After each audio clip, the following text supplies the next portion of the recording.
When is Aaron Nola going to turn his season around?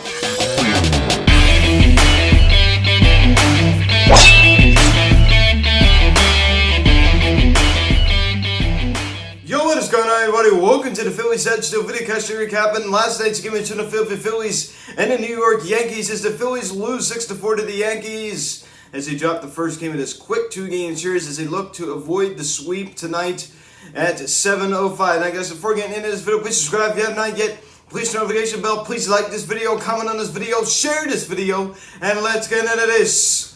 It's not the Phillies' performance last night at all. And the Phillies had their opportunities in this game to win. I mean, there's no question about it.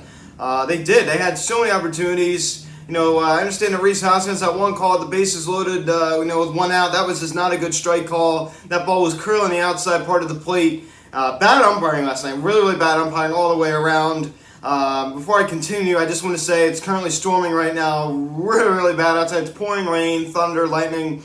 So if you hear a couple rumbles in the background, don't be so surprised. I think I just heard one. But moving forward here, also Aaron Nola, not good last night, ladies and gentlemen, not good. I just don't know what's going to give it this guy. His changeup just looks dead some starts, and the curveball just catches way too much of the plate. I'm just waiting until this guy can get it going. I just don't get it. I just don't get it. How just inconsistent this guy is. I just don't. I mean, look at what he did in 2018, and look at what he's doing right now. It's night and day, and it just makes Zach Wheeler look all the more better. Now I understand he's also had his fair share of struggles. I mean, not nearly as much as Aaron Nola, of course. I mean, Zach Wheeler's had himself a great season. But I tell you what, I mean, Zach Wheeler definitely more consistent, and he's definitely executed his pitches much better this year. And two different kind of pitchers, right? I mean, Zach Wheeler's that that power guy. Aaron Nola, he doesn't have an overpowering fastball, and that's okay. I mean, look at this change in curve, outstanding. Oh, when he's on, they're outstanding. I mean, of course, lately they haven't been on, and that's why he's been struggling so much. So, just frustrating, just very frustrating. Pick up the scoring summary at the top of the second inning. Rhys Hoskins goes the other way towards right center field as he hits his 21st home run of the season, a solo shot. It's 1-0 Philadelphia. Awesome job from Rhys Hoskins right there to take the ball the other way. You just love to see that right there. You just love to see it. The big fella, that's 21st home run of the year right there. And that's what he should be doing. When there's a pitch on the outside part of the plate, you take it there. You take it there. Great job. Great job with Rhys Hoskins. Then we pick it up, bottom of the third inning. Florial grounds out the first base, and Greg Allen comes around to score as the Yankees tie it at 1. So at that point of the ball game, I'm thinking like, hey, no big deal. No big deal. We're still in this ball game. Of course, it's a tie game. I still have confidence we win this game. Especially right here in the top of the fourth inning, Ronald Torreyes going against his former squad as he doubles on a line drive to left field. Rhys Hoskins comes around to score as the Phillies now take a 2-1 lead. I was feeling pretty good at this point of the ball game. All the Yankees and the Phillies have both played, pretty mediocre baseball this year. So two mediocre teams this year playing against each other. I felt pretty good at this point of the ball game. Of course, it's only a 2-1 ball game. Then in the bottom of the fifth inning, here come the Yanks. As Tyler Wade lines out the shortstop, the infield is playing in, and Didi Gregorius sails the throw to third. As they were trying to nab Greg Allen, as he was kind of creeping out the bag, they were trying to double him up. And, oh my goodness gracious, the throw was just pathetic. And I allowed Greg Allen to score easily. And it's now a tie ball game at 2. Clean up these errors. Didi Gregorius. Oh my goodness gracious. I am just so sick of this defense coming in. He's showing it at the plate. He's struggling in the field. I'm just tired of it. I'm just tired of it. It's really starting to aggravate me. The way that he's been playing. Definitely not at the level he was last year. Of course, he's never really been a good defender since coming over here to Philly. But he's a decent defender with the Yankees. That's the thing I don't really understand. He has just been abysmal. I'm going to say it again. I understand Alec Boehm's not really playing right now because he's on the virus list. So I haven't seen him a little bit. But the defense on the left side of the infield is pathetic. It is pathetic. Anytime a ball is hit the left side of the infield, I cringe. I'm like, oh, what's going to happen here? Because it is just so bad. So 2-2 tie. Then Brett Gardner in the same inning homers on a fly ball to right center field. And that was his 4th home run of the season. And it's now a 3-2 ball game. So some of this I'm a little upset with Nola, but some of this wasn't all his fault. It wasn't. I'm going to say that right now. This wasn't all his fault. Was he good last night? Absolutely not. But this defense needs to clean it up. I understand. I was just talking about that, but so Brett Gardner, a guy that's not really known for hitting home runs, hits his fourth and gives the Yankees a 3-2 lead, their first lead of the night. And pick it up. Bottom of the sixth inning. Gary Sanchez gets a hold of one as he crushes a fly ball to left field off of Aaron Nola. His 17th home run of the season, a solo shot that extends the Yankees' lead now to 4-2. So Aaron Nola, I tell you what, he's done terrible with these home runs this year. He has allowed a lot of homers. There's no doubt about that. It's just been so pathetic how many homers he's let up. There's another one right there.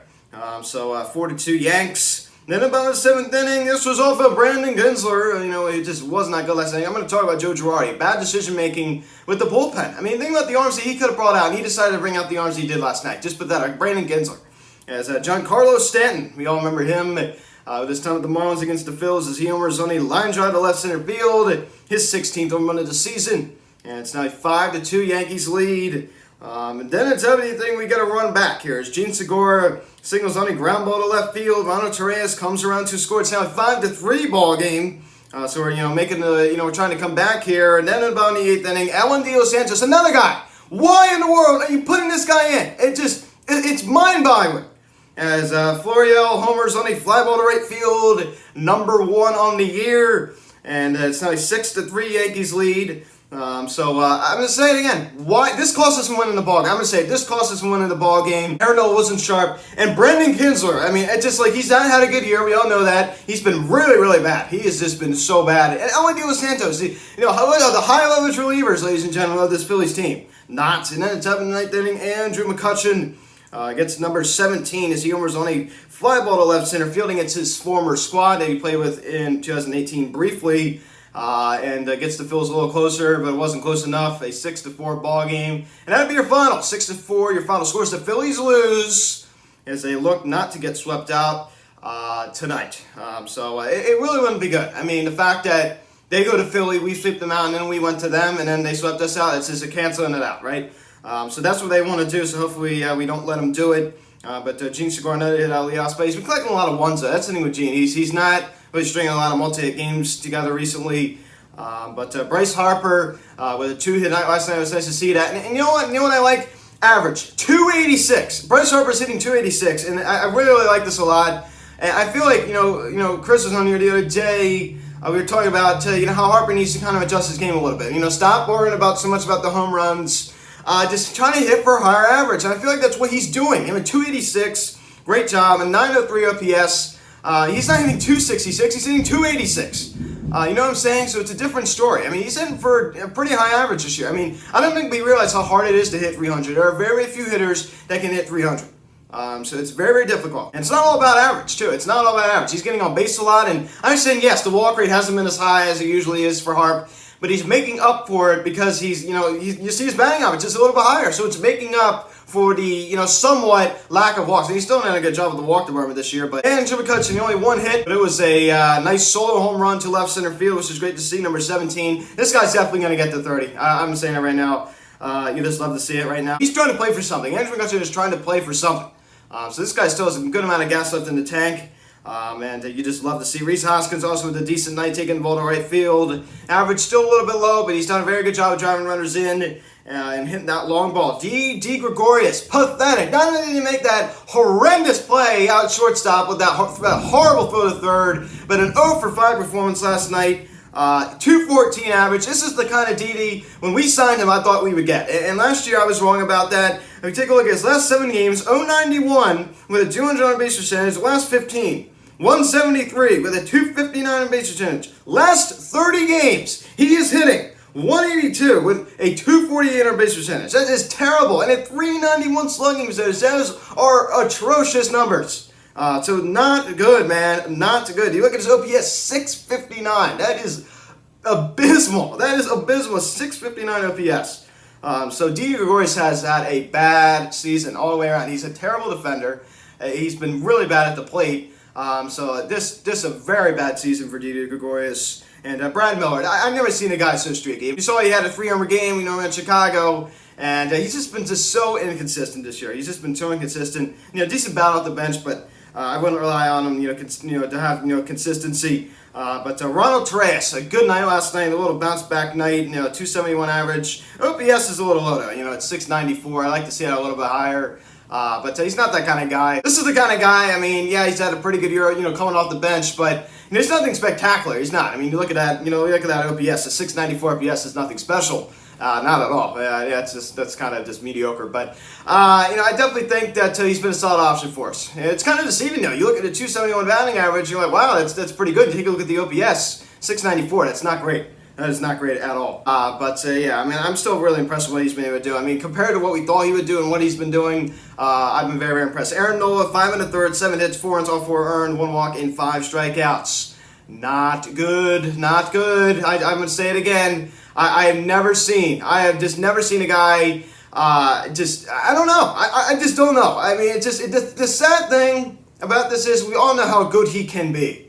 And he's just not the guy. He's just not. I'm a little bit concerned. A 4.64 ERA. For a guy like Aaron Nola, that is just terrible. That is just not good. Not good. He's done this. This is him. This is him. So up and down, but honestly, it's been more downs than ups this year. It has. Now 6-6 on the year. Like I said, the changeup dead. Just dead. I don't know what it is. The changeup just has no life. And then that curveball, this catches way too much of the plate, and they're just sitting there waiting for it. I'm going to say it again. You hang it, you bang it. Alvarado, this guy is just so wild. I just can't. I can't stand watching this guy pitch. I understand he has a lot of potential. But this is one guy, this offseason, if he was involved in a trade, I would not be sad to see. C'est la vie. Brandon Kinsor and Elodie Santos. Joe Girardi goes back again. Why are you using these guys? Why? Why are you using these guys? Unless there's some reason you're telling me. I understand that Bailey Falter and J.D. Hammer were ineligible to play yesterday due to the whole list thing. I am just I'm befuddled by Joe Girardi's decision making sometimes. Befuddled. I just don't get it. I just don't get it. So I'm going to say it again. Aaron Nola, Joe Girardi. Also, this not good situation. We leave so many runners, not just on base, but in scoring position. And it drives me crazy. Clean this up, please. So this is definitely a winnable game last night. Joe Girardi definitely, somewhat cost us this game. By putting in Brandon Kinsler and Elodie Santos. Just pathetic. And Aaron Nola definitely wasn't good either. So very, very frustrating. Not good. Not good. As we look to avoid the sweep tonight, 7:05. Take a look at some of the other divisional scores around Major League Baseball, as the Nationals did defeat the Marlins 6-3, your final score. And the Mets did win on Monday night, but they did lose last night 4-3 to the Reds. And last night, the Braves defeated the Padres 2-1. So there's your little NL East updates. Apologize for getting this video out so late. I've worked from 8 to 1 today, and I've just been super tired. I had to go to bed last night. We need a win. We need a win today. It's going to be very difficult now with Zach Eflin going on the 10-day IL. He said he doesn't think it's going to be very long, but we have yet to determine our starter for today's ballgame. It's going to be a bullpen game. It's going to be an opener, and the Yankees have also yet to determine their starter too, which gives me hope. We have a shot. If this is 2 bullpen games, who knows? We all know that the Yankees do have a better bullpen than us. Guys, thanks for watching this video. Please subscribe if you have not yet. Please turn on the notification bell. Please like this video, comment on this video, share this video. Check out the social media link in the description section. At Phillies Hot Stove, Instagram, check out Instagram, call or text 267-225-3392. Email me, phillieshotsevent@gmail.com. So 7:05, the first pitch tonight as the Phils look to avoid the sweep, and then we head back tomorrow and have 7-5 against the Braves at home. So guys, thanks for watching. I'm Luke, and I'll talk to you later. Let's go, Phils. Let's bounce back. Terrible last night. I'll see you again.